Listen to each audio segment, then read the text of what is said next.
How does the topic of the AT, and those that may not be familiar, it's the Appalachian Trail, come up?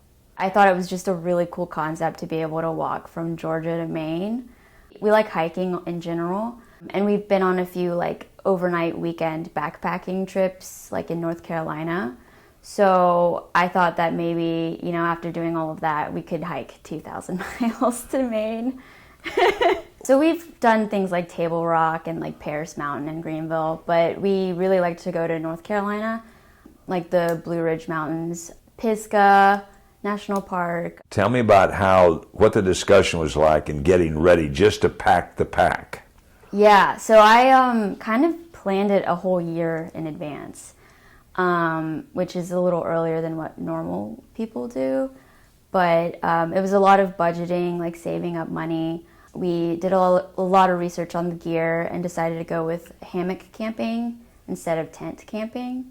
And then we have a food bag that we carry all our food in, a stove and a pot, usually just one change of clothes. I had camp shoes, and those are Crocs. They just hang on the side of my bag, but I wore trail runners for the trail. What kind of research did you do into the shoes that you were going to wear? Because theoretically, that's the most important piece of equipment that you have. Yeah. Because it's going to get you there. Yeah, I actually didn't do enough. I found some shoes that a lot of people liked. They're ultras. And then about 60 miles in, we were still in Georgia, and my feet were hurting really bad. So I had to find a gear place and change my shoes out. The trail is how long, for those that don't know what we're talking about? So this year, 2,197.4 miles. And you start where in Georgia? Springer, Georgia. And that is near what? So we actually started at there's a Cauldron Approach Trail, which is 8 miles up to leading to Springer Mountain. It's in Amicalola, Georgia. Yeah. You get your gear. Did you do any practice runs with your gear here before you hit the trail? Yeah, so we did a week doing the Foothills Trail. Yeah, I've done that, yeah. Yeah. So tell us about that. How did it go? So it was in December, so it was really cold, but we were kind of wanting to practice in the cold. It was harder than we thought it would be. So really? We were a little nervous about it. But turns out I think, had the flu. So about halfway through, that made it a little hard. But it was a really good shakedown hike. Anywhere during that week, did you turn to Si and say, this is a crazy idea, we're not going to do it? I definitely was thinking it. I didn't want to say it out loud.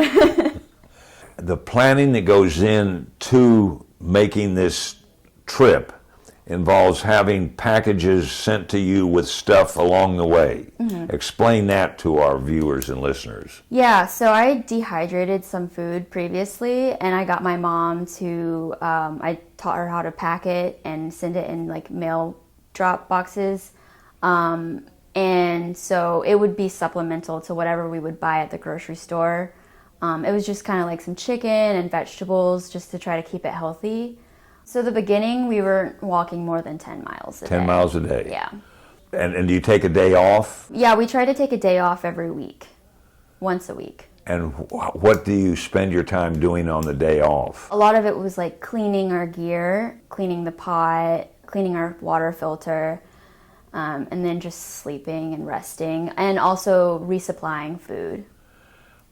How difficult is it on the trail when it's time to go shopping, for lack of a better word, to get to the shops where the stores are? It was fairly easy because there'd be shuttle drivers, and like the app that we used that had the map on it would tell you like, oh, call this number if you want to be picked up. There were a few times where we had to hitchhike. So we used an app called Far Out. Far Out. Mm-hmm. Okay. And it has the full map on there. You're able to make comments on there so other people can see like if a water source is running. You're also able to see if the hostel's nice or if it's like not a place you want to go. You can also send it to your friends and family and write check-ins every night. So if you have service, they're able to see like what point you are on the map and what you're doing. And how well was cell service on the trail? It was actually pretty good. A lot of Virginia had cell service, and a lot of New York had cell service. I would say every other night, in other states, you had cell service, depending on where you stayed. Usually above 4,000 feet, you had cell service. So if you're on a mountain, You had it. yeah. You started Springer Mountain. I would think your first goal is to get out of Georgia into North Carolina, and that's the beginning of your trip. What were those first days like? How long did it take you to get from Springer Mountain to the North Carolina line? It took us a long time. I can't even remember. I think it was like almost 10 days, and that's only 70 miles. So it took us a while to get to the North Carolina border. I mean, Georgia felt like it took a really long time of our full trip. The markers are whatever distance do you have the marker saying what mile marker you're at? A lot of times people just make them in the dirt, and they'll put like rocks and stones and, oh, it's 200 miles or 300. There's a lot of signs usually at the like 500, 1,000. Okay. How was the decision made to camp for the night? So in the very beginning, we weren't really picking a spot to camp in the morning yet. We would just kind of feel if we wanted to stop. And in the beginning, the sun was going down at like 5. So we would only have a couple hours that day to hike. We would try to make it past like 7 or 8 miles. And then once we reached that point, we'd be like, okay, let's look for a place to camp. Or if we were just really tired, we would look for a place. Was there ever any time during the Georgia and the North Carolina trip that you got to a point when it says, well, it's been fun, but let's go home? No, I actually didn't. It was cold, and I didn't like how cold it was every morning, but I definitely was ready to at least get out of the South. I definitely wanted to keep moving. So the first town you get into in Virginia is Damascus. It's a really big town on the trail because you walk straight through it, which is really cool. Just like down the sidewalk, like you'll see the AT sign. And it was a big mile marker because we finally finished, the 3 states before. And Virginia is also the biggest, longest state on the AT, and it covers almost a quarter of the AT. Which would be how many miles? Almost 500. Yeah. Or a little over 500, actually, yeah. Where was the first hotel you decided to take advantage of? In Damascus? No, our first hotel was actually in Hiawassee. Okay. Yeah. Throughout North Carolina and Tennessee, we go through the Great Smoky Mountains. And that was really cold. We had freezing rain. So we had to stop in Gatlinburg for a night or 2. Okay. Yeah. We aquablazed in Virginia on the Shenandoah River. You can aquablaze by getting in a canoe and rowing instead of walking the miles, which was really fun. But we only did that for a day. Could you have done it for more? We could have, but the Shenandoah River was really low. Okay. So we had to keep getting out and walking the canoe over rocks. You said you stayed in some hostels, Mm-hmm. and they're obviously set up for hikers to take advantage of. Were most of those pretty nice? Most of them were nice. They had like bunk rooms sometimes, so you're with a bunch of other hikers.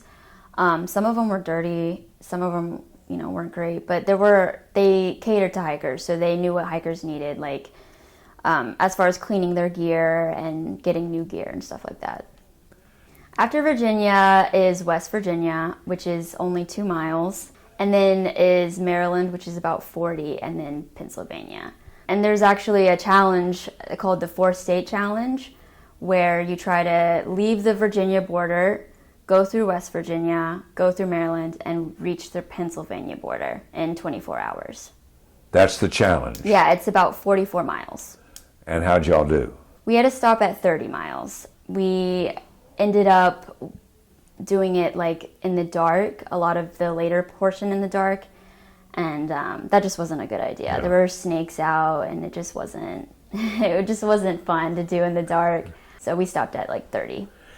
At this point, you've left Virginia, you're headed up. How many miles a day are you now hiking compared to the 10 miles when you started? Yeah, so now we're hiking like 15 to 18 miles a day. And on the trip, the longest day was how many miles? 30. All right, so are we in New York yet? So after Pennsylvania is New Jersey, and then New York. And this is all in the woods? Yes. Yeah, I didn't know New Jersey had woods either. I didn't either. But they were actually really pretty. Were they really? Yeah. There was actually like a trailside zoo there, so we got to walk. The trail goes through a zoo. It does? Yeah, rehabilitation zoo, so it was really cool. And we walked the Hudson Bridge. So yeah, there's a lot of part of the trails that you wouldn't know is the trail. Then the next state would have been? Connecticut. Are we starting to get more mountainous areas? Not quite. Connecticut was basically like New York. Okay. And then? And then Massachusetts. What was it like? It was really pretty. We actually did a lot of big miles in Massachusetts because it was a little bit more flat for some reason, and the weather was really good. And a big mile on a day would have been what? I would say like 20, 21. Okay. And you're getting up at what time? So because it was so hot when we reached like the New York, New Jersey area, we were getting up really early to get bigger miles in the morning before the sun came out. So we would get up around 4 or 5. It's dark. It's actually, yeah, it was dark when we got up, but then once we started moving, the sun was coming up. And along the way, you can pick up gear. Yeah, so along the way, you can get a shuttle ride to like a gear shop or like an REI if there's one close by. And again, it's on the phone, and they've given you all the numbers to call. And it's when you get into New England, you begin to anticipate the end of this trip. What's that like? What's going through your mind as because you're in New Hampshire? Yeah, so after Massachusetts is Vermont and then New Hampshire. I think by the time we were in Vermont, we were kind of like, okay, we're tired, but... Because it's what month now? You've left in February. Yeah. So it's probably June. In Vermont? Yeah. Okay. Yeah. And we were definitely tired, but we were so close because we had 2 more states after Vermont that we were like, okay, we just have to push through. Yeah. So you definitely make friends. A lot of people made like a trail family. It's called a tramily. We didn't really do that because we started so early. We didn't see as many people, but we definitely had, it felt like seasons where we would see someone for a full week, and that's like, oh, like we saw Sin City for a whole week. That was the season where we saw her, and then we moved on to like a different person that we would see for like a whole week.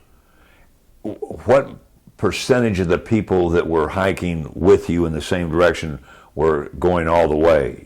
Most of them were attempting to go all the way. There were a few people who are section hikers who just go out there for a season and do like a couple miles. And there are also people who are called flip-floppers, and they start in the middle and go up and then go back and then go back down. And then once we started going up north, we saw a lot of southbounders. So people who started in Maine and are going back to Georgia. What's it like 100 miles from the end? So 100 miles from the end is the 100-mile wilderness. And so it's about 100 miles in Maine, right before Katahdin, where you don't really have very much service. There's no way to resupply, and there's no town you go through. It's really overhyped.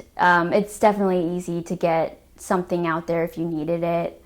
But yeah, it's you're preparing for that as well as preparing for the end of your journey.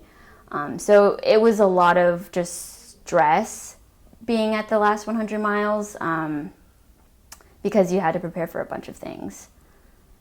But you made it. But I made it. It felt amazing. We had really good weather when we were on top of Katahdin, and it was awesome. How has the hike changed you? I know physically what my body's able to do because of what I put it through. So I feel like I can do just much more physically and also mentally. Like 6 months of something so rigorous, I can definitely push through things like that. But for a girl to accomplish that for the rest of your life, when you face a challenge, are you not going to look at the challenge and say, I did the Appalachian Trail, I can do this? Yeah, for sure I'm going to think that, yeah.